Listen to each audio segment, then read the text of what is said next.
Bienvenidos y bienvenidas a Temas y Debates con Ricardo Sosa. En esta oportunidad con el debate jurídico. Analizaremos la situación jurídica legal del Estado salvadoreño bajo la visión, el contenido y la óptica de un experto en el derecho, en el notariado y en las ciencias jurídicas en general. El licenciado Julio Valdivieso, abogado y notario de la República, docente universitario, exdecano de una facultad de ciencias jurídicas del Salvador, a quien damos la más cordial bienvenida. Julio, gracias por aceptar la invitación. No, a tú, Ricardo, por permitirme llegar a los hogares salvadoreños. Y es que en las últimas horas hemos tenido diferentes circunstancias jurídicas sobre las cuales se desarrolla el Estado salvadoreño. Y para poner en contexto esta situación, damos paso al informativo de la Fiscalía General de la República, que tiene relación con los temas que abordaremos. Corre video.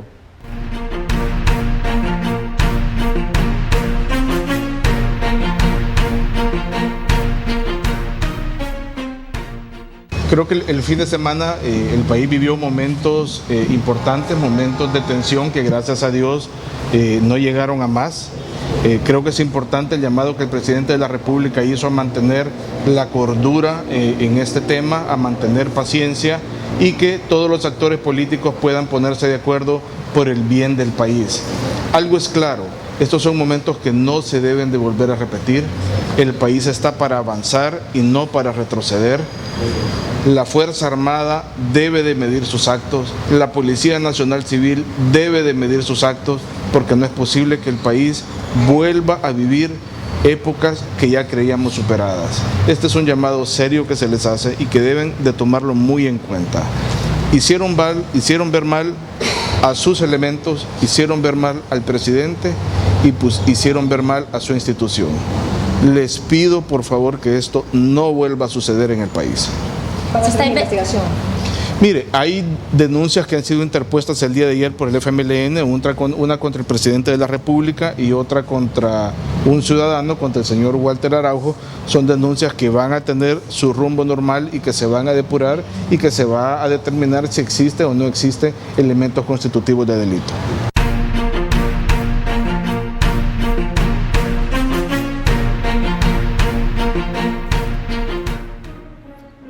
Julio, horas después de estas declaraciones del señor fiscal general, se emite un pronunciamiento, un comunicado de la Sala de lo Constitucional de la Corte Suprema de Justicia, donde se pronunciaba y se manifestaba ya sobre una denuncia que había sido presentada el viernes anterior, previo a todos los incidentes del fin de semana. ¿Cuáles son tus primeras valoraciones luego de este comunicado de la Corte?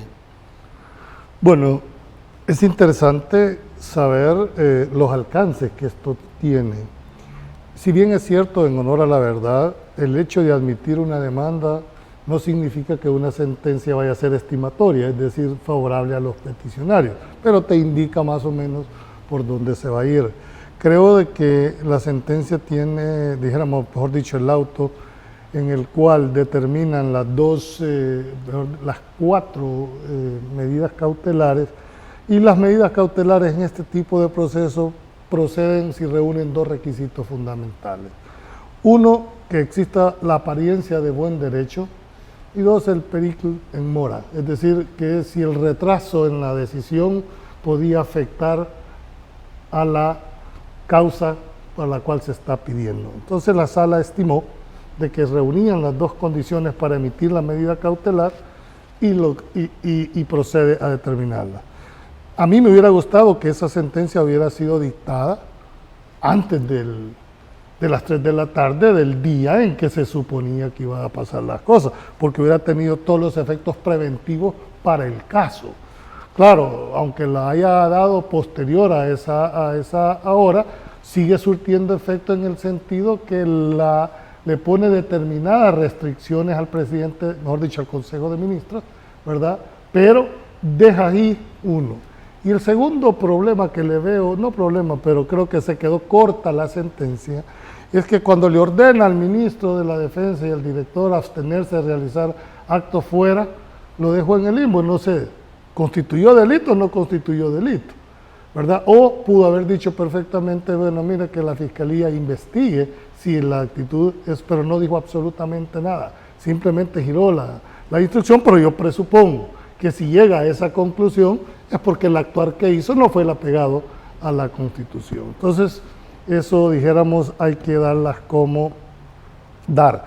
Pero lo que no se está discutiendo aquí es el fondo. Aquí lo que se discutió fue la forma, es decir, si tenía o no tenía facultades el Consejo de Ministros para hacer una convocatoria de esa magnitud. Es más, cuando dentro de los razonamientos que hace la sala, llega a decir que declara sin lugar los alcances, porque le pedían que interpretara, ¿verdad?, cuál era el sentido, y quiero decirte muy claramente que en ese punto la sala específico declaró improcedente la demanda de inconstitucionalidad cuando le pedían que valorara, ¿verdad?, los alcances del artículo 167 y el 87, debido a que no realiza funciones consultivas. Se lo deja muy claramente la sala en eso. Entonces, claro, estas son medidas cautelares. Va a ser interesante después ver la sentencia, porque ahorita ha pedido informes a cada uno de los órganos para ver cuál es su fundamentación para haber actuado como tal. En la sentencia sí vamos a ver la valoración de fondo sobre las facultades y sobre el hecho de la aplicación o no del 87, que básicamente es lo que dijéramos generó toda la fuerza que se dio. Así es que creo que esto empieza, esto para mí no termina, pero bueno, son las reglas del juego de un Estado de Derecho donde el control y los pesos y contrapesos de los órganos se da, ¿verdad? Aunque no comparta una sentencia, es de acatamiento obligatorio. Por principio soy abogado y tengo que respetar la resolución del tribunal, aunque no la comparta. O habrán otros que la comparten, otros que no la comparten. Las sentencias deben de ser cumplidas, ¿verdad?, jurídicamente hablando, porque si no, no habría eficacia del derecho. En ese sentido, pues creo yo que el Ejecutivo, me imagino que ha de estar haciendo toda una valoración jurídica de la sentencia para ver cómo va a responder o no en esos 10 días de su justificación. Julio, como amante del derecho, de la hermenéutica jurídica, ¿cuál es tu posición sobre la literalidad del artículo 167, numeral séptimo? Yo no sé si vos has estado en algún foro de derecho, porque esas preguntas son claves. Yo me he caracterizado, Ricardo, por ser consecuente con mi forma de pensar aunque esto me ha traído costos muy altos. Pero primero estoy convencido, ¿verdad? Yo me declaro un abogado positivista, es decir, mi formación desde estudiante siempre he creído que cuando la ley es clara, tenés que atenerte al tenor literal de ella. La rama de la hermenéutica jurídica son las herramientas, ¿verdad?, que le permiten a los abogados y a los juzgadores poder interpretar una disposición cuando ésta es oscura. O sea, pero cuando es clara una disposición no tengo por qué interpretarla, porque va más allá de esto. Sin embargo, he dicho, yo soy literal porque creo que cuando yo me meto a interpretar una disposición es porque o no la entiendo o no está clara y la interpretación tiene que llevar ese sentido, pero lo tiene que interpretar el órgano que emitió. Por ejemplo, si en la ley secundaria hay oscuridad en algún texto, pues entonces se interpreta auténticamente la disposición, pero la interpreta el mismo órgano que emitió la disposición. ¿Me explico? En este caso, la Asamblea Legislativa. Yo no soy, dijéramos, y sé que hay muchos colegas que tienen otro método, lo respeto, pero tú me has hecho una pregunta a mí. Yo creo de que la Constitución no puede interpretarse. se interpreta la ley secundaria para ver si se adecúa o no al texto constitucional, ¿verdad? Porque si vos empezás a interpretar lo que dice la disposición, ¿verdad? Entonces, y siendo claro, creo que va más allá, dijéramos, de lo que debería de ser. Sin embargo, quedó demostrado, habían unos que interpretaban de una manera y hay otros que lo interpretaban de otra manera. Pero bueno, las reglas del juego está que la sala ya se pronunció, que era lo que se le estaba pidiendo, ¿verdad? ¿Por qué razón? Porque definió el conflicto, que es mi crítica permanente a la sala. Definan la situación, porque aquí sí hubo razón, por la urgencia del caso y obligó a sentar un precedente de resolver. Ojalá así sea para todos los casos. Ojalá así se resuelva con esa celeridad que el país da. ¿Por qué? Porque le da tranquilidad jurídica al país. Pero cuando no resuelven, cuando se quedan sin hacer lo que debería, ¿dónde queda esa pronta y eficaz cumplida justicia?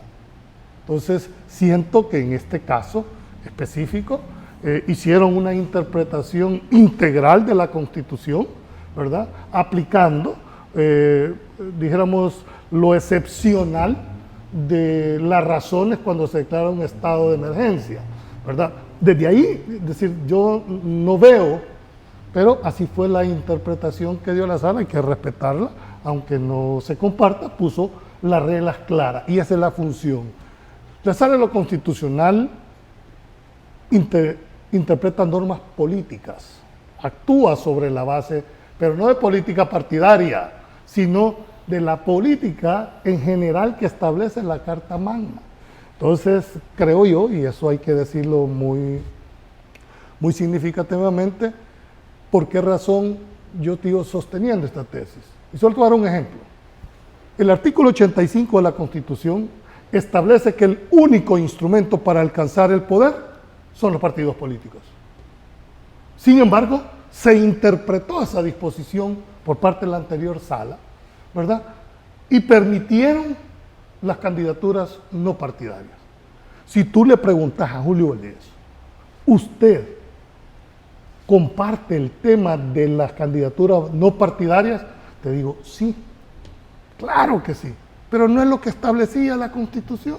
Eso es lo que yo estoy planteando. ¿Por qué? Por el antecedente que se da. El día de mañana, vamos al caso más hipotético, que es cuando no se permite la reelección, la vamos a interpretar también. ¿O qué pasa cuando dice se garantiza la propiedad privada en función social? ¿Quién determina la función social? ¿Me la va a determinar una sentencia? Entonces, mi tesis, mi cuestionamiento es que las líneas jurisprudenciales se pueden revertir en un momento determinado dependiendo de quién esté al frente. Y eso es lo que contra lo que yo he venido, no de ahora, por este tema, lo he venido sosteniendo permanentemente. Y eso me ha traído mis costos, ¿verdad? Quizás por eso se oponían y les ponían los pelos de punta que llegaran personas en realidad independientes a tratar de hacer las cosas como debería de hacer para una credibilidad. Pero, porque sería fácil ahorita decirte, sí, mira, todo fue amor, color de rosa. No, yo creo que uno en la vida tiene que ser consecuente con su forma de pensar, consecuente con su forma de abordar las cosas, aunque no le guste a un montón de personas la forma de hacerlo. Pero bueno, todavía vivimos en un Estado de Derecho, que eso quiero creer, todavía vivimos en un Estado donde cada uno puede pensar lo que debe de hacer. Concluyendo, creo de que ya la sala determinó, ¿verdad? Me hubiera encantado que hubiera sido antes del plazo fijado y se hubieran evitado muchísimas cosas.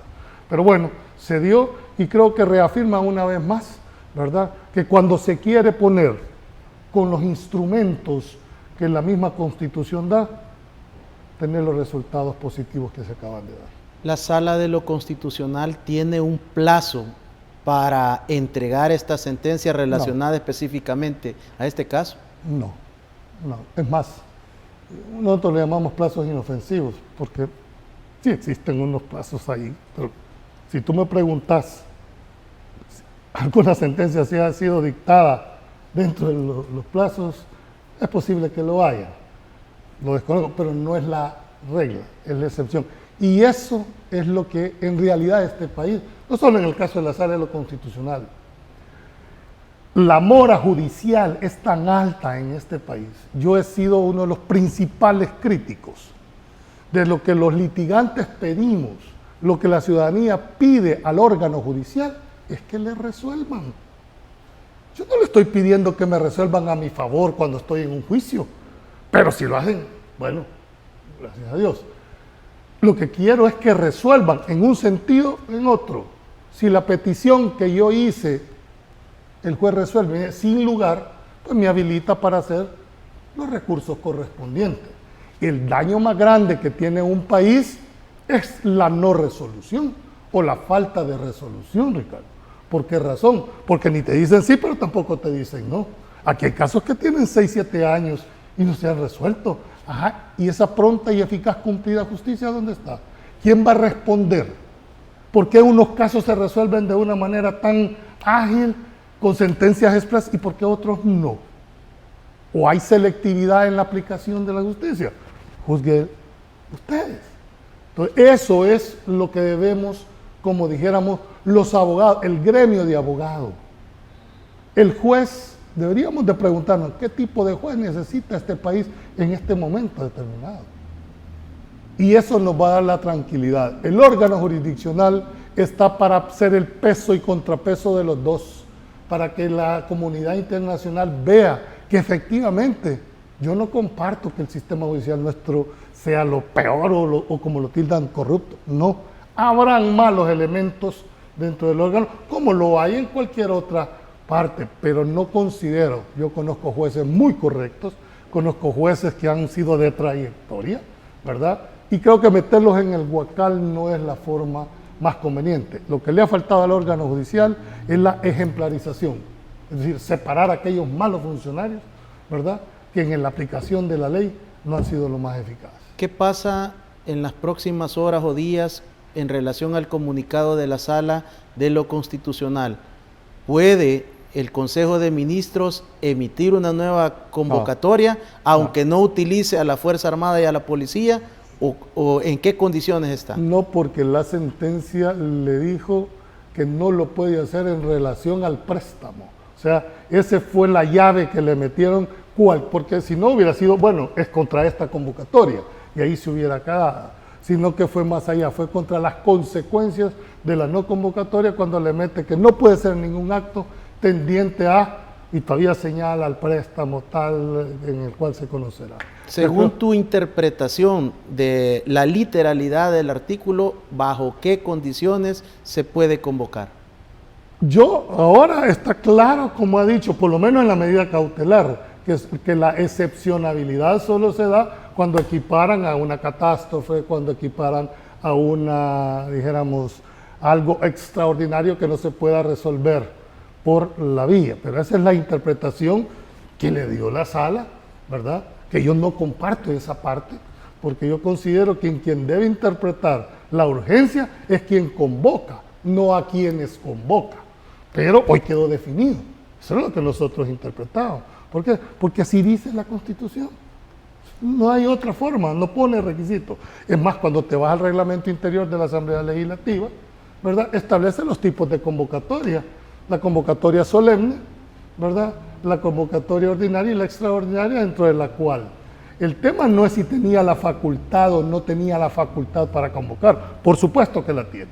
¿A dónde radica el problema? Es si la causal para invocar esa disposición es extraordinaria o no es extraordinaria, o en qué caso, mejor dicho, para que les diga, solo cuando hay estado de emergencia, cuando no se pueda resolver por la vía ordinaria. Y hoy quedó claro, por lo menos hasta este momento en la medida cautelar, que se acabó la discusión, en el sentido que solo cuando sea una causa extraordinaria que no pueda ser prevista por o resuelta, mejor dicho, por una asamblea ordinaria, entonces se va a proceder de esa manera.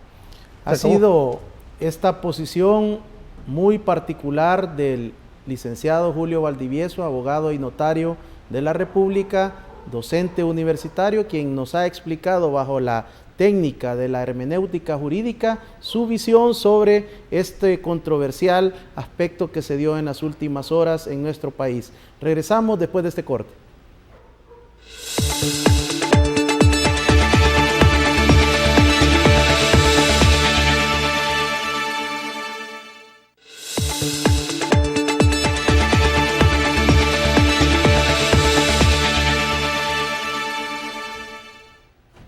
El licenciado Julio Valdivieso, abogado y notario, nos acompaña en esta oportunidad en el debate jurídico, desarrollando una exposición sobre las últimas condiciones del Estado salvadoreño desde el aspecto jurídico legal.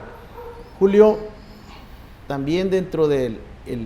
estamos en un país donde no se ha cerrado un tema y nos llega otro que no nos ha permitido poder desarrollar o exponer a profundidad el procedimiento para la interpelación de un funcionario, que creo que es importante que este programa tiene como objetivo ilustrar a los televidentes en el procedimiento, en el método, en los pasos para desarrollar una interpelación. ¿Podrías ilustrarnos en ese detalle?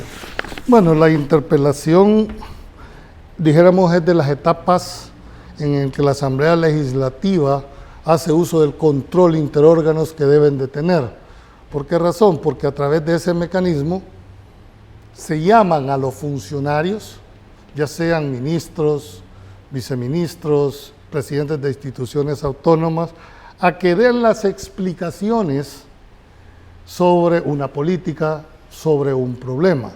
Y hay que diferenciar entre lo que es una interpelación y lo que es una cita a la asamblea o una invitación.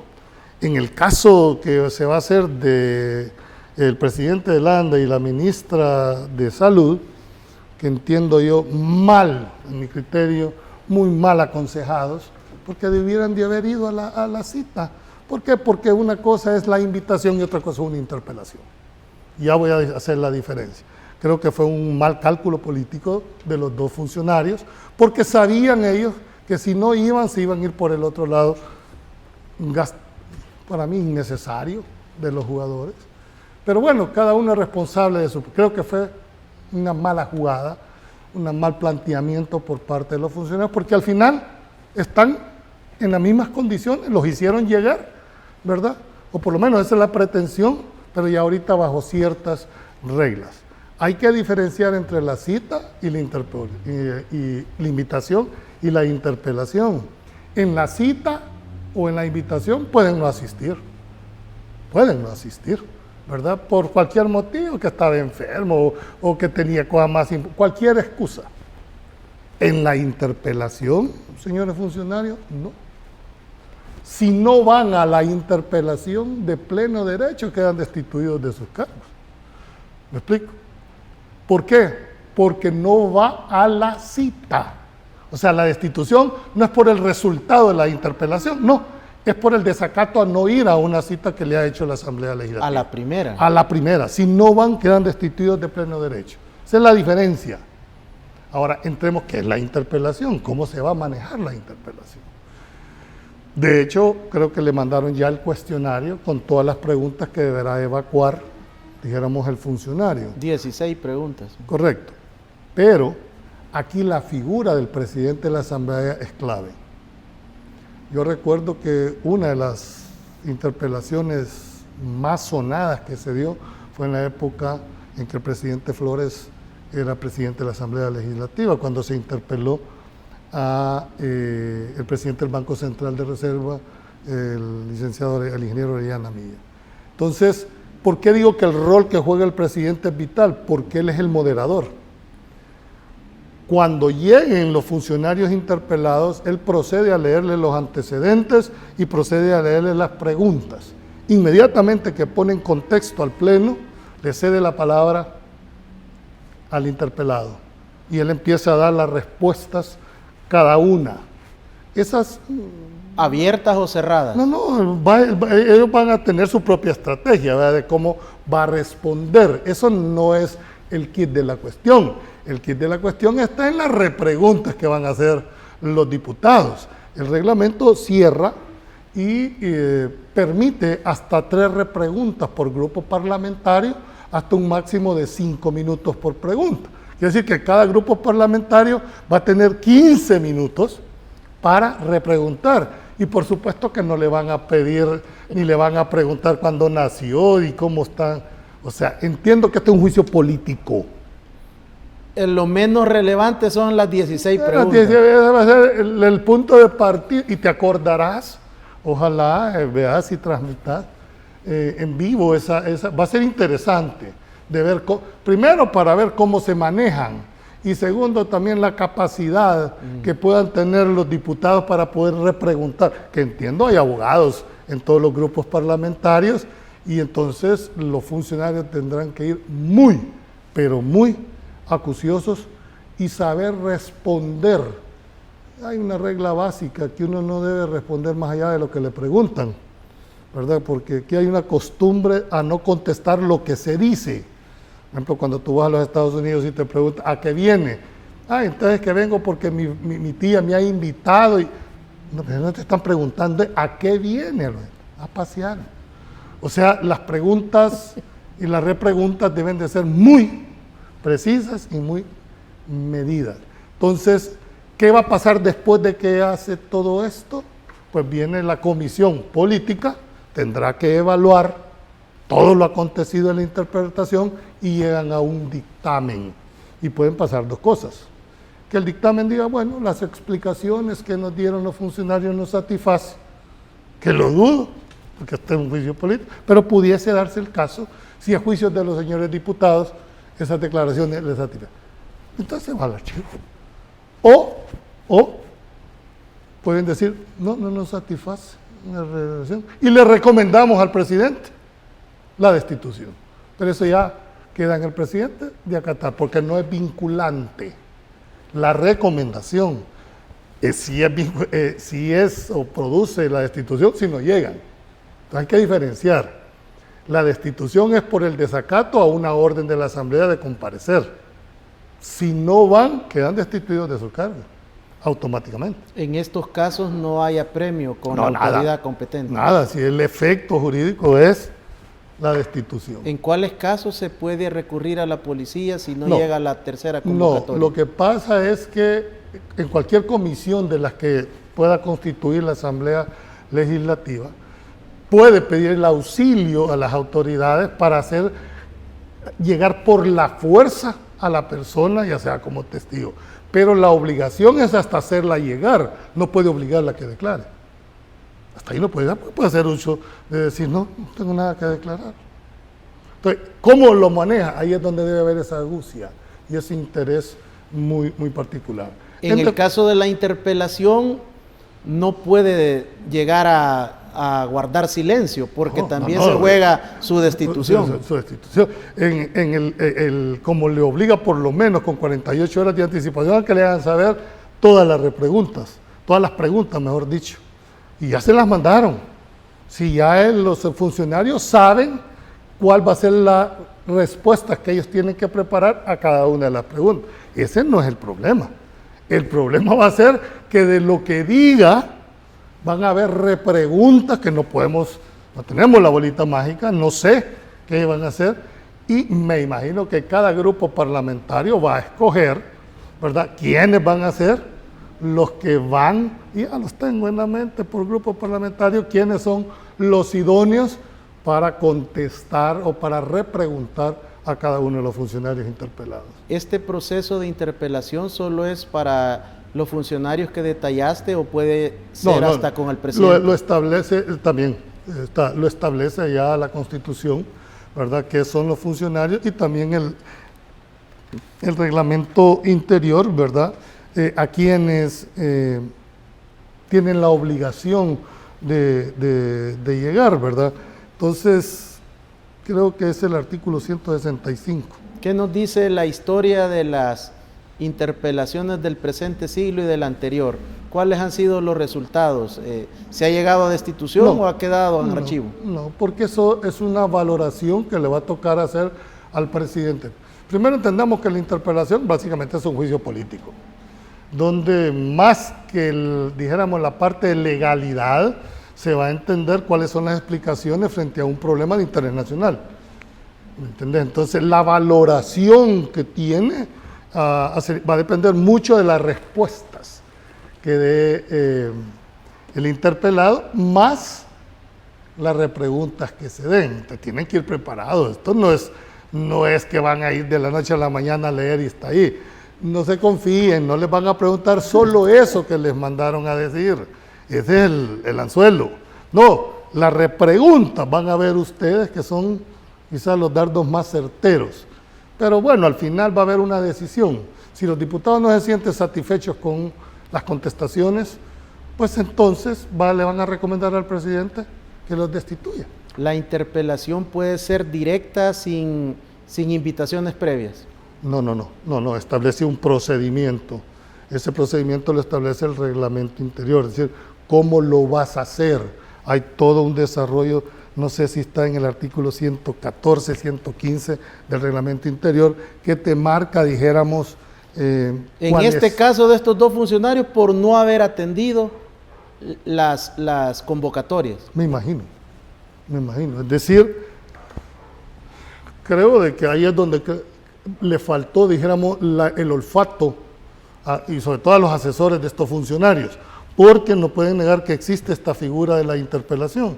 Aquí los estaban invitando, y una invitación es totalmente diferente a una interpelación, no solo por el procedimiento, sino por las consecuencias de este procedimiento. En la invitación te digo, mire, explíqueme qué le pareció, hubo algo, hay más, dijéramos, flexibilidad en la interrelación entre el diputado y el funcionario.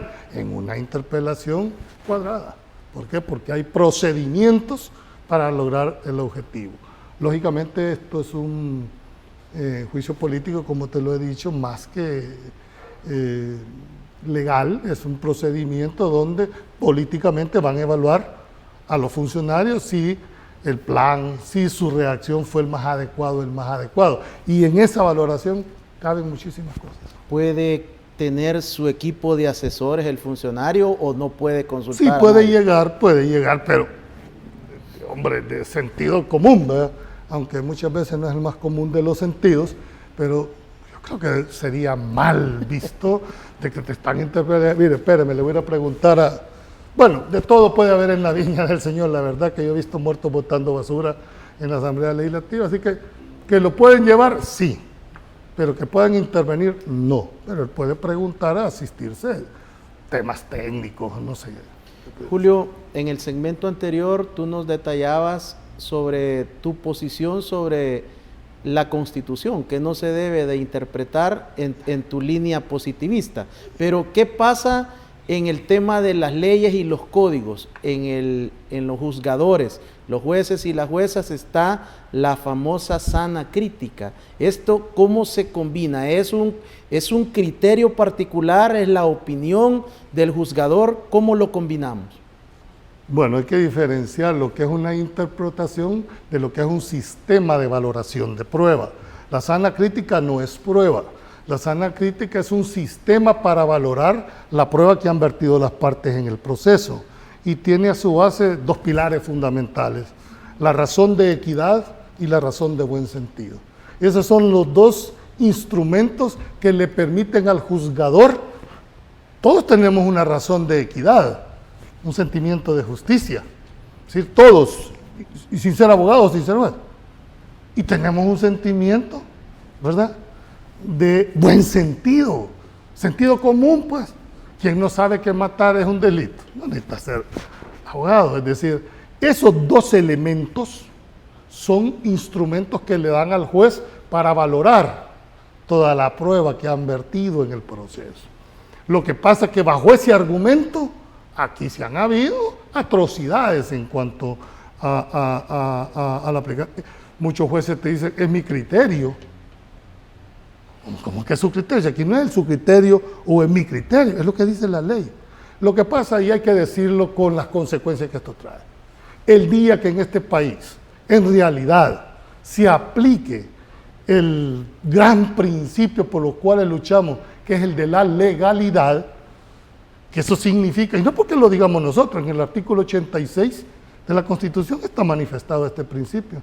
los funcionarios, incluyendo jueces, no tienen más facultades que la que expresamente les da la ley. O sea que los funcionarios solo pueden actuar cuando la ley les dice. En el caso de los jueces, por supuesto que no es mecánico, ¿verdad? Permite la interpretación, sí, pero cuando es oscura, cuando no hay claridad. Entonces, hay que diferenciar lo que es la interpretación de una norma con la valoración de la prueba vertida. La sana crítica no es prueba. Hemos tenido muchos procesos donde la Fiscalía General de la República ha presentado los mismos argumentos, pero hemos tenido sentencias diferentes de acuerdo a la sana crítica. Bueno, eso tampoco tengo que aclararlo en aras de una objetividad. No pueden ser mecánicas las sentencias. Desde el momento en que hay aportación de pruebas por ambas partes, lógicamente el juez procede a valorarlas y no pueden. Lo que pasa es que hay antecedentes y hay líneas jurisprudenciales que cada uno está tratando. Se supone que si vos estás donde existe la misma razón, debería de existir la misma disposición. Es decir, si el mismo caso yo lo resolví de esta manera, pues lo más indicado es que si me parece otro caso, con las mismas características, debería de resolver. Pero lo que pasa, Julio, es que se observan este tipo de casos en procesos donde se encuentran involucradas personalidades, o por el otro lado, en casos de crimen organizado donde se especula que hay muchos intereses de por medio. Bueno, yo te lo respondería. Para mí, el principio de igualdad procesal debe prevalecer. Es que aquí hay un error de interpretación. La Fiscalía General de la República, primero su concepción es que no es acusadora. La Fiscalía está para garantizar la legalidad del proceso. Y eso implica que la Fiscalía está obligada a presentar prueba de cargo y de descargo. Es el primer elemento. El segundo elemento es que, refiriéndome prácticamente a lo que tú presentas, esta desigualdad de trato de las partes ha sido porque la mayoría, con todo respeto a mis colegas defensores, han permitido eso. Han permitido que se les falte el respeto a los defensores. Han permitido que les vulneren sus derechos. Por eso decía, ¿dónde están los gremios?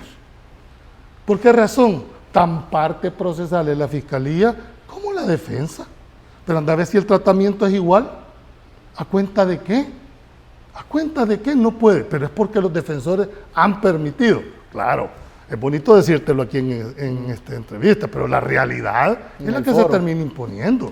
Hay gente que sabe que si se pelea y que eso come, no es. Yo creo que esto debe ser un replanteamiento de concepción en cuanto a qué. Uno, en que el principio de igualdad debería de respetarse. No es posible, y los funcionarios deben de entender una cosa, tanto del Ejecutivo como del Judicial, en el caso de los jueces. El derecho material a la defensa no es una dádiva, no es un regalo. Constitucionalmente el que está detenido tiene derecho a ser asistido por un defensor, desde los órganos auxiliares. O sea, esto no es un privilegio, ni mucho menos potestad del funcionario darlo o no darlo, pero anda a preguntarle en la práctica cómo se ejerce. Claro, también hay que decirlo, hay muchos colegas que se han prestado para, dijéramos, ser recaderos, para introducir objetos. Por supuesto que estoy claro de eso, pero entonces váyanse contra estas personas, aplíquenle la ley indiscriminadamente a esta persona, pero no nos estigmatice a todo el gremio de abogados. Hay veces que tenés que ir lunes, martes o jueves y viernes a determinados centros penales. ¿De dónde han sacado eso? ¿Cómo debes de ir vestido? Creo que esto nos debe llamar a la reflexión en esta mente. Señores defensores o abogados, defiendan sus derechos. No están pidiendo nada fuera de control. Yo creo que si al juez le hacen un planteamiento de la igualdad procesal que debe existir, creo que vamos a avanzar mucho. Y es importante porque se han escuchado en las últimas semanas muchas demandas de abogados defensores que están reportando ciertas anomalías al ingreso o al tratar de ejercer su defensa en Bartolinas o en sedes de los centros penitenciarios. Pero creo que es también una responsabilidad de las gremiales y de las asociaciones de los abogados que se pronuncien y que se unan para poder defender sus derechos. Regresamos.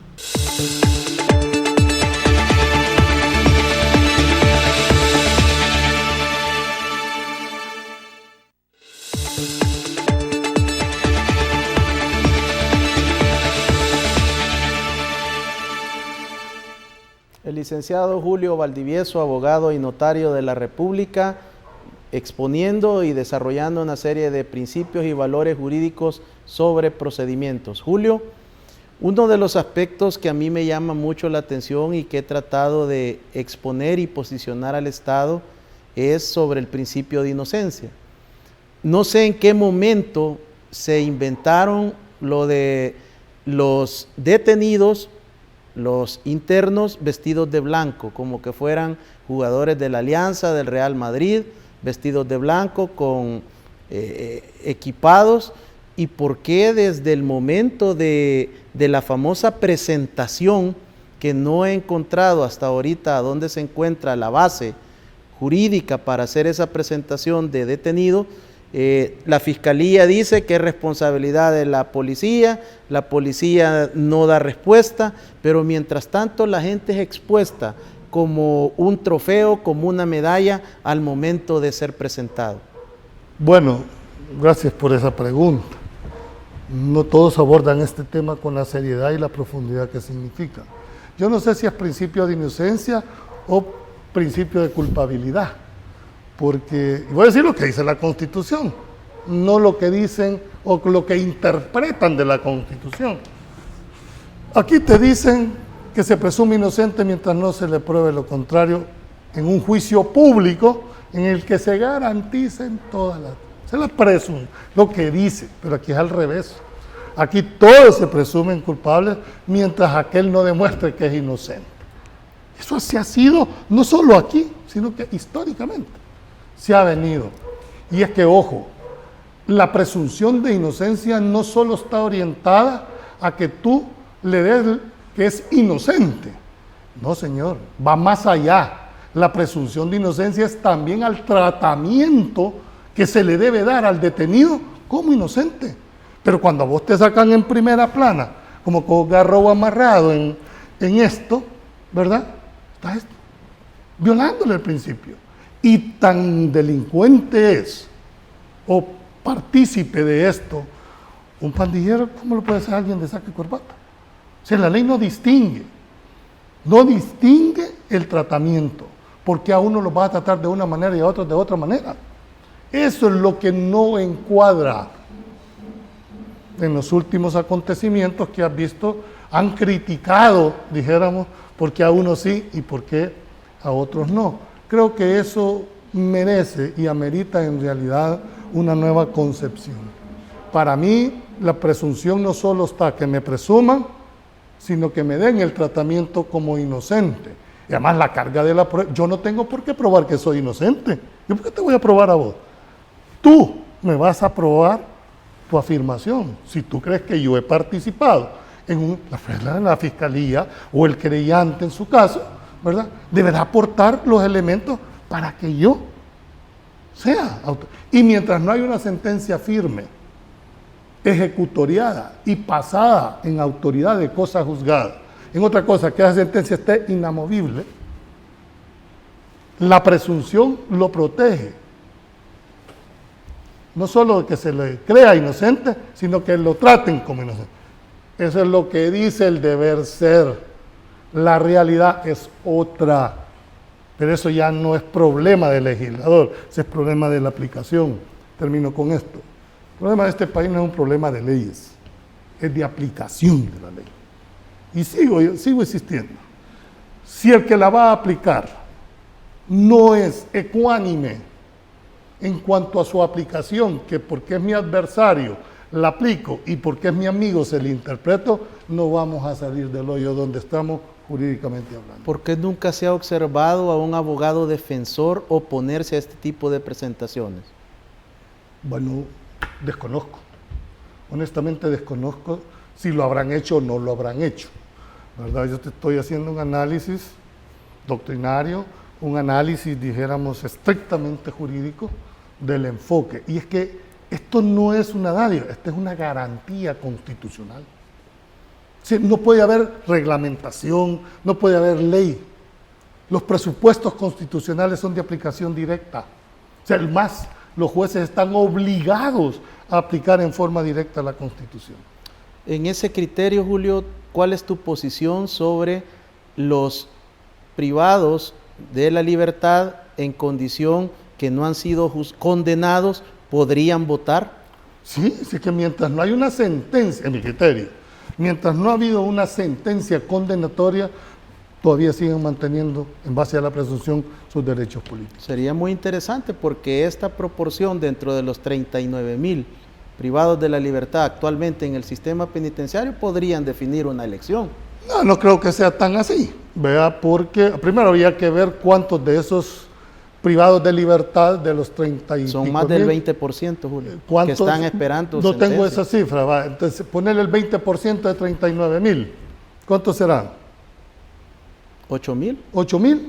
No, para una, bueno, en la elección del 2014 se perdió por 6,000 perdió, votos, o se ganó. O se ganó, depende de cómo lo querrás ver, por 6,000 votos. Pero vamos a una elección, dijéramos, de alcaldes y diputados donde la incidencia es menor. Pero aquí no se trata de incidencia, se trata que el ejercicio del sufragio es un derecho, pero también un deber.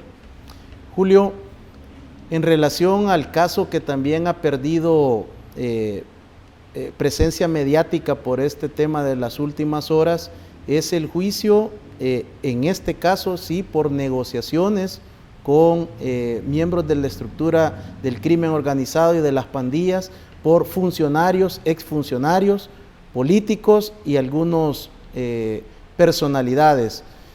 ¿Cuál es tu posición en relación a la medida de la que se dio en la audiencia inicial, que se establece medidas sustitutivas a la detención provisional bajo el segundo delito, que es el que me llama la atención, que es agrupaciones ilícitas? Porque yo no he observado ningún miembro de pandilla o del crimen organizado en esa condición de sustitutivas a la detención.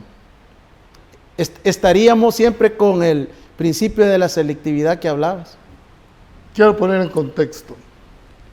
Cuando se pasa, dijéramos, del anterior Código Procesal Penal y Penal, del cual nos instruyeron a los abogados que tenemos ya algunos ratos y horas de vuelo, el principio era que el juez era inquisidor, es decir, él también buscaba la prueba y también resolvía.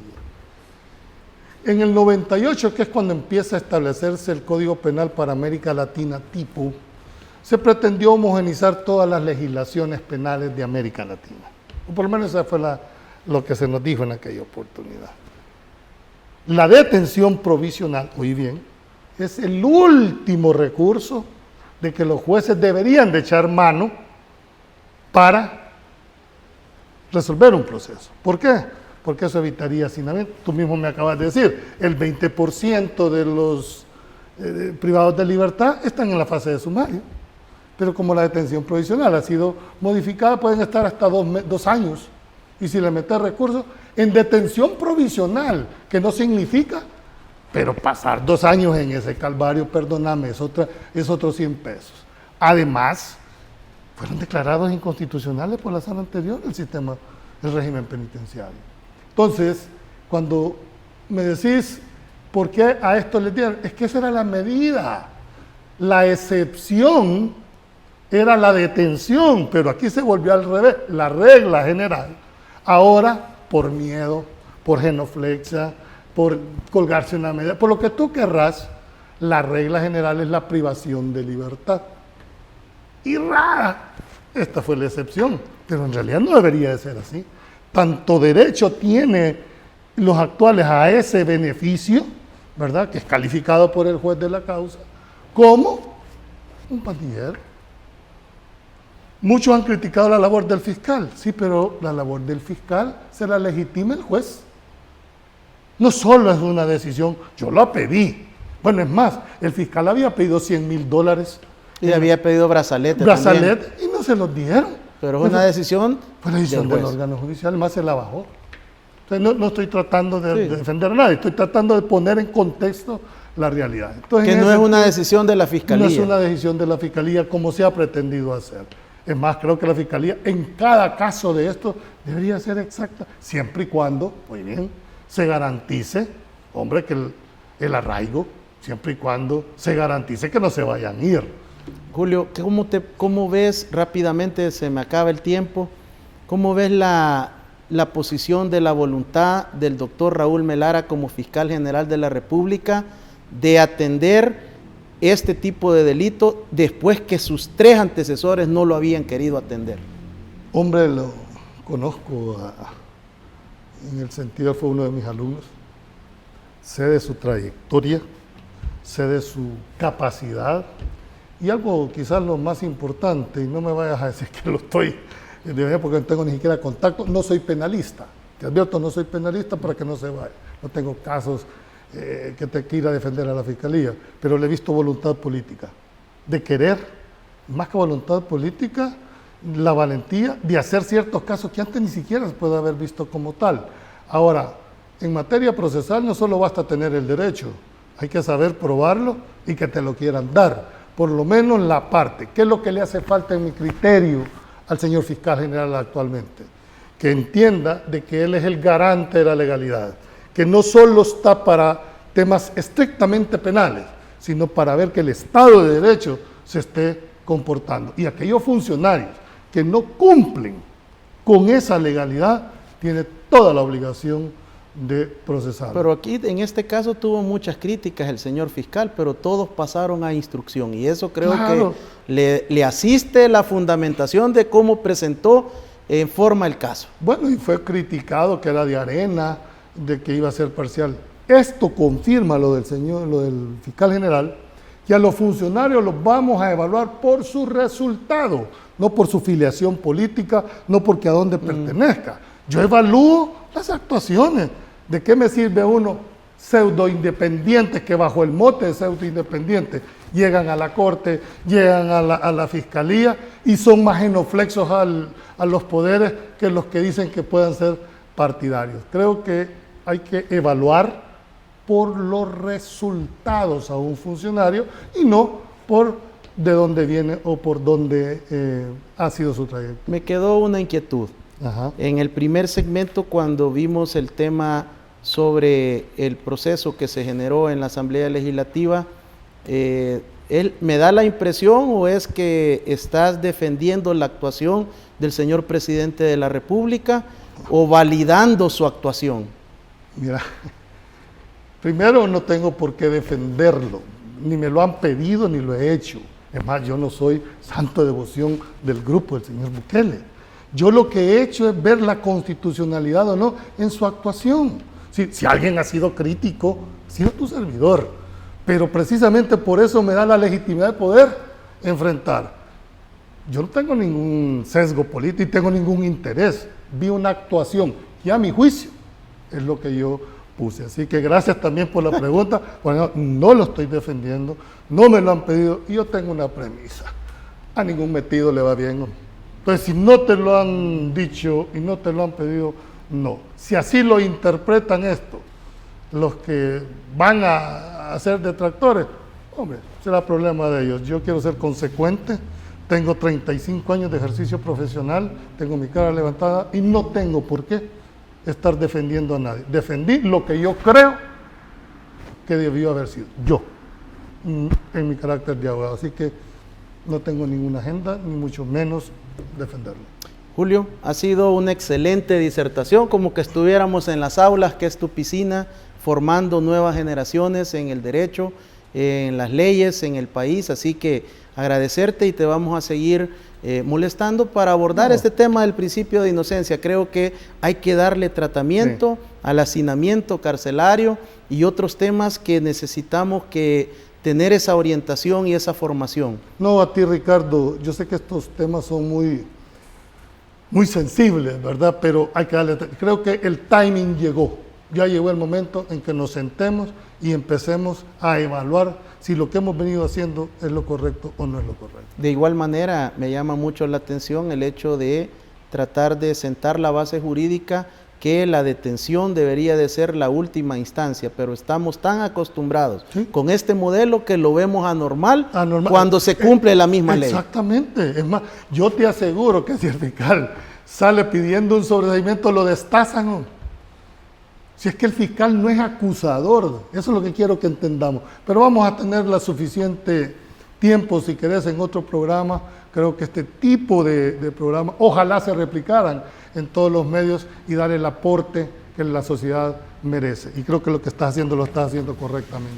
Ha sido el licenciado Julio Valdivieso, abogado y notario de la República, docente universitario, quien nos ha ilustrado en muchos temas de actualidad desde el punto de vista jurídico, con la Constitución y la ley para poder orientarnos. Gracias por su sintonía. Bendiciones.